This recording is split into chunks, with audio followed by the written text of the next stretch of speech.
Hello there, greetings, welcome back to another review. So keeping along that sort of subject and that vibe of sort of movies, I remember coming out when I was younger, sort of when I was growing up, sort of in the early to mid 90s. Today I thought we'd have a look at 1995's Species, directed by Roger Donaldson. We have an ensemble cast in this one, including Ben Kingsley, Michael Madsen, Forrest Whitaker, and of course Natasha Henstridge. The alien itself was created by H.R. Giger, who of course is most famous for directing the alien, the xenomorph in the Alien franchise. Now, at the time, I was too young to see this in cinemas, being around, as I mentioned, about 9-10 years old at the time. But I remember the trailers for this being everywhere. And back in them days, movies would take so long, like, to get to TV or, come out like VHS or something. Like, nowadays, a film comes out, you can watch it almost instantly, sort of. It seems like you can anyway. A film gets released, you can watch it the very next week on TV. It seems like that. The film's very quick now, very quick marketing. Films come out a lot quicker. They're released on home media a lot quicker, but back in the day it seemed like it took ages for a film to either get to TV, to come out on VHS or whatever it was. But why was that? Like I said, I remember watching, there was TV spots for Species everywhere. It was a big deal, but why was this a big deal? I mean, you know how it is, when you're growing up, you're a young boy, you start to notice girls, and the film was marketed basically on the hype train surrounding Natasha's sort of nude scenes. At the time in the UK, you had magazines like Loaded, and then like FHM, sort of, that were doing the rounds, sort of the lads mags as they were known. So, as a young kid, it was like, wow, aliens and a hot woman. It's like, right, I'm interested, yeah, but I was too young to see it at the cinema, obviously, but it was one of them movies I always kept at the back. I must watch, when I get round to it, I must watch that thing with the aliens and that hot woman in it. I must remember to check that out. I mean, I was fully on board, but as I say, even when I watched the trailers for this back then, it looked even like too grown up for me, if that makes sense.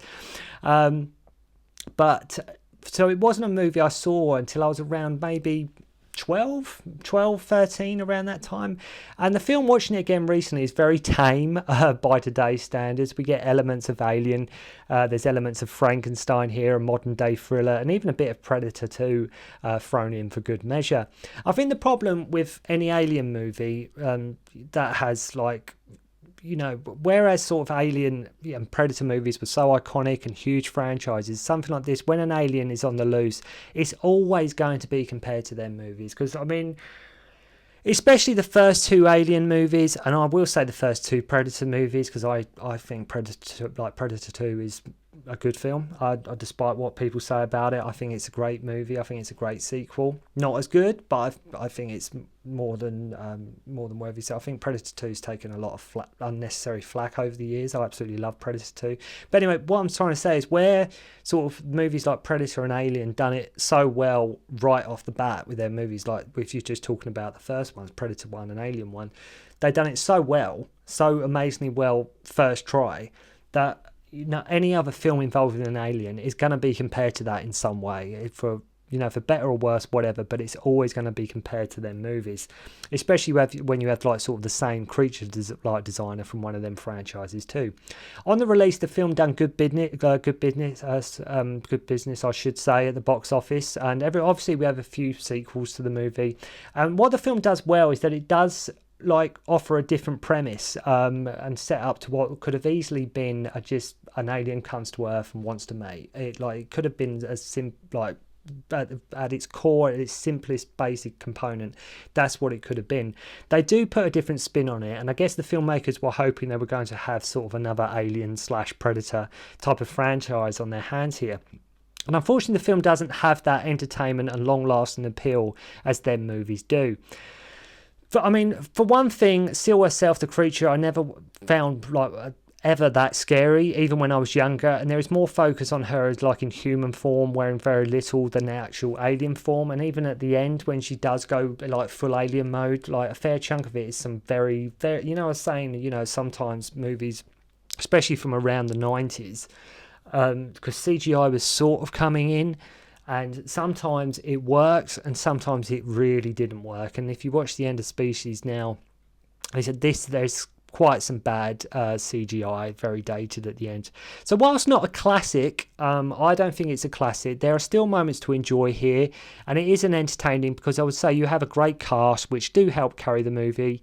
We've got Alfred Molina along for the ride too, and it's a movie once again, like with many I look at, that was very much of the time and definitely of that mid-90s era. So we learn of a program called the Zeti program that is searching for like extraterrestrial intelligence. And we see this young girl in a containment chamber, and Ben Kingsley is his character's name, Xavier Filch, or Fitch, I think is his name. And he's sort of filling it with gas, and she's in this chamber watching this. You are like, why? Why is he torturing this young girl? But the girl jumps out of this container, she smashes the glass, and she gets loose. So you're not really sure what's going on at this point. You're not really sure what Fitch is up to. But he just manages, like I say, she breaks this glass and sort of jumps out. She escapes the compound facility somehow. A train goes to hit her, and she's suddenly on the train, and it's all done very quickly. She then arrives in this town, grabs a person's bag, and gets onto another train. Is basically sort of scavenging sort of whatever she can find at this point. So Xavier Fitch is basically hunting her down. Then all of a sudden, all these tentacles start coming out of her face, and she starts freaking out. I mean, to be honest, you would. If you had tentacles coming out your face, I think you would be freaking out somewhat, just a little bit. The thing is, at the time, this looked way more impressive than sort of what it does now, and a lot of the time visual effects from this era, as I say, for the most part, especially CGI, don't hold up all that well, and they can take you out of the moment. And I like watching this again recently. There are moments in this movie where it looks okay, and there's other moments where it's like, yeah, I've checked out the scene because the CGI is not really holding up. But as I say, you get the tentacles coming out of her face. So we meet Preston Lennox, Michael Madsen's character, and we meet Stephen Arden, Molina's character. There's Dan Smithson, Forrest Whitaker, and Laura Baker, who have all been summoned by Fitch to sort of help with bringing her in. The girl has now gone into like a cocoon on the train, which swallows up the ticket collector, and the film did hold my interest, and there's a lot to be in. Like I mentioned, I'm not bashing Species, because I know Species does have its fans out there, and there's a lot to be enjoyed here. It's just one of them films that the premise and setup is somewhat better than what the whole sort of general execution of it is. So the backstory is, if you want to know, Earth got a message and transmissions from God knows where on how to create sort of endless fuel, as well as sort of this new DNA sequence that Fitch sort of attempted to splice with human DNA. So Fitch got his hands on this new DNA from God knows where and decided to splice it with human DNA. And basically they got wet feet and decided to kill her with the gas, is what we saw at the start of the movie. And like I say, it does put the whole Frankenstein's monster vibe onto the movie, into an alien movie, and I like that. Rather than going sort of, okay, here's an alien creature, there's a component there where it's like, we had this DNA sequence, we tried to meddle with it, to change it, to put it with human DNA, we don't know what we created. I'm going to abort that, but oh crap, she's got out of the facility, we've got to bring her back in because I'm not sure what I've created. So I do like that it's not just, here's an alien. There isn't that we've sort of created this thing, we didn't properly research it and that kind of thing. So that's quite an interesting spin there. So our crew are all tasked with bringing her in. To be fair, I don't know what Arden brings to the party. I mean, I know he's like an anthropologist or something, and I love Alfred Molina, but his character for the most part is just there, and he's got one hell of a haircut in this movie. If you see Alfred Molina in this, he's got definitely a haircut of the time. Like, Preston is the tough guy, seek and destroy type. Dan can sort of see and predict things and knows how she is feeling. Laura's like a molecular biologist. And sort of things like that. And so they all sort of bring something to the party, and they find the remains of the train where the cocoon was, and deduce that she must be fully grown by now. They suggest to Fitch to use the DNA sequence to grow it without human DNA, so they can sort of detect its sort of vulnerabilities. I mean, I'm not sure why Fitch just didn't do that anyway. So Seal, meaning, is now Natasha Henstridge. She's sort of grown up now. She's sort of become Natasha Henstridge and buys sort of a wedding dress at one point, and does like some shopping and gets a motel room. Our team try to grow it, and the thing goes absolutely mental. It goes absolutely crazy. Preston and Laura get trapped in the chamber to replace a camera as this thing is growing like mad, to which they end up burning the room. Fitch, being the guy in control, won't let them out because of the contamination, though finally Arden lets them out. So they get word she has used like a stolen credit card at the motel. Seal goes to like a club to look for a man, butchers a female in the toilets and goes off with this guy, and Fitch and company turn up having just missed her. And they're always sort of one step behind Seal as well. They always seem to be just one step behind, but there's a few plot conveniences scattered throughout the movie. So for some reason, bearing in mind how many people are in this club, she's gone there. I'd say the whole idea is she's looking to mate, right? She's looking for somebody. She wants to get it on with somebody. She wants to get jiggy with it with somebody. But bearing in mind how many people are in this club, right? Bearing in mind how many people are in this club, the bouncers know exactly the guy she left with, and his name is Robbie. Not only do they know, he went off with somebody, she went off with somebody, I'm not really sure, he might have had a beard, or he might have had this, like, no, she went off with the 300 people in there, Robbie. So him and Seal go back to his, and he has like the quickest shower ever, this dude, right? He has like the quickest shower known to man. She kisses him and pierces his head and throat. She doesn't want to mate with him as he's sort of diabetic. She gets run over, and Arden explains if she has a baby, it could be a full-grown adult in like 6 months. And the whole film so far has just been, like I mentioned, just them constantly one step behind. That's what it is like all the time. It's like she's at a club, we've just missed her. She's gone shopping, we've just missed her. And that's all it is. It's just them just always a few steps behind her. The guy who ran her over pays her insurance at the hospital, and after she walks out, he just invites her back to his. So it just so happens the guy who ran her over, he's like a bachelor. He's like, well, she's like, I'm checking out. He's like, well, why don't you come back to mine? Again, bit of a plot convenience. So they go back to his. Preston finds his credit card info at the hostel, and see what I mean? Always one step behind. It's like, I've just missed the guy, but we've got his credit card info. They try to call the guy, but he's in the hot tub with Seal. She is like, I want a baby. Which, to be fair, might freak out any guy on the first date. I mean, if you imagine you picked up a girl at a club, you're having a good time, you're both in the hot tub, you're getting, having some fun, and she looks you deep in the eyes, and rather than saying, I'm having an amazing time, or, that dinner was lovely, she says, I want to have a baby. Now, that's something that I think most men on the first date, I think anybody, men or women, I think if either party said, I want to have a baby, I think the other one, might freak out just a little bit. So the guy gets killed after she sort of changes form. Laura and Preston turn up, or Press as he's known in this movie. She gets attacked by like a squirrel for good measure as well at this point. And it's a shame when she's in alien form. It's just, unfortunately, it looks like someone in a suit. It doesn't, like I say, even when I watched this back in the day, it wasn't like, oh God, it's freaky, or, where like Alien was freaky. Still is, and that's why it's one of the best movies of all time. But this, like the alien in this, it just looks like someone in a suit. Not that you ever see it that clearly anyway. I guess where the first two Alien movies done it so well, and there are a lot of similarities between Seal and the Xenomorph. So Seal flees and takes this woman's like car, and Fitch is like, tomorrow we will try the club again. Right.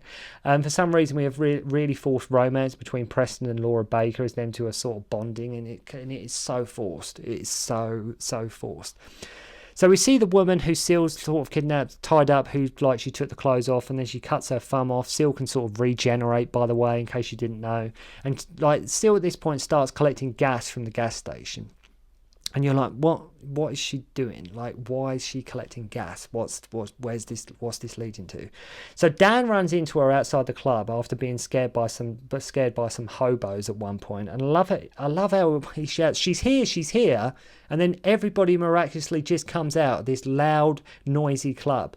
Everyone from the team who was inside the club is now outside the club. Like, I think Dan does rush in, but they're just outside so quickly. Like, literally, I've just got everybody, right, we're here. So a car chase ensues as aliens know how to drive cars, apparently, and Seal drives her car into this transformer with her victim from earlier. She jumps out the car and tries to sort of fake her own death, which is a bit of an elaborate plan, if you ask me. It's like, right, I'm an alien, not only drive a car, I'm going to think how to plan my death to avoid capture and things like that. So the team think it's all over and start having drinks. It's like, right, Seal's right, case is over, Seal's gone. Preston and Laura share a dance, and he's the only one who isn't sure if she's really dead. Seal has now dyed her hair and wants to mate with Preston as he goes up to see Laura in his room. And really not an awful lot happens in the movie. Talking about it now, and like I say, watching it again recently, it's amazing actually how little does happen. I say the whole idea is this little girl, like this creature is sort of created who's sort of in human form, and you just have this team, like I mentioned, that are just constantly one step behind her all the time. That's really all that happens. I say that, but for a mid-90s Alien film, it's not all that bad. And like I say, I can see where it sort of does have its fans. And I just think you don't get enough Alien for what is meant to be an Alien film. So Press and Laura start getting it on. Seal comes into Alfred Molina's room, starts getting it on with him. Remember, her hair is dyed at this point, so he thinks it's just some random hot woman that's come to see him. Dan senses something is up, Forrest Whitaker's character, and comes to warn Preston that Seal is in Arden's room. And she gets pregnant and bursts out of the room, sort of killing Arden. So suddenly Fitch is there, and now they all have guns and flamethrowers, no less. Now they're going in packing, right? They're going in completely packing and follow her through this passageway into a sewer. And I guess the whole idea with this ending was like, let's try and make it tight and claustrophobic and dark, like a certain other Alien movie franchise. And where can we do that? Right, well, I don't know, we're in the city, what's really dark, and where's somewhere we can... Right, let's just chuck them down the sewer. That's the only place they could really set the ending to just give that feeling of confinement and just that claustrophobic sense. Not only that, but there's a pool of oil down there, which is sort of like an aftermath from an earthquake. So I wonder, with the flamethrowers and a pool of oil, I wonder if there's going to be any fire or explosions. It's more than likely there might be a slight spark or a bit of a flame at some point. Yeah, so we very well may get a fire. So Seal kills Fitch in pure alien form. She starts to give birth. Then we see a boy who is like her offspring eat like a mouse or this rat at some point. Suddenly both mother and son turn into CGI, and you never really for the most part get a full-blown close-up of Seal. As they end, like when we sort of get the main big reveal, it's sort of the most part, like I say, CGI, and definitely not as scary nor as intimidating as, say, the Xenomorph or the Predator. And when you switch to CGI, it can for the most part take you out at the moment, and that is exactly what happens here. It happened a couple of times throughout the movie, but especially at the end, you're hoping for a big reveal, you're hoping for something really, really awesome, and it just switches to CGI. And when that happens, like you think of like sort of Dwayne Johnson at the end of The Mummy Returns, and it just takes you out the moment completely. It's sort of what happens with this movie. Like everything's okay, and you think, oh, we're finally going to get a full-on close-up reveal of everything and of Seal and what she actually looks like, and you do, but for the most part, it's just CGI.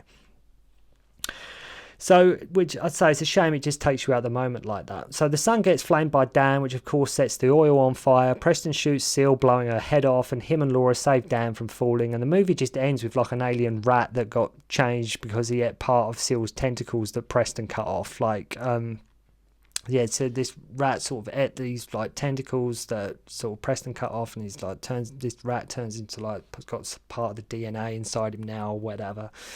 So it is another one of them like sort of the movie just ends type of deal. No post scene, no wrap up scene or anything like that. But there's a lot of monster alien films I want to review from the 90s, like cult ones, good ones, bad ones. Anaconda springs to mind.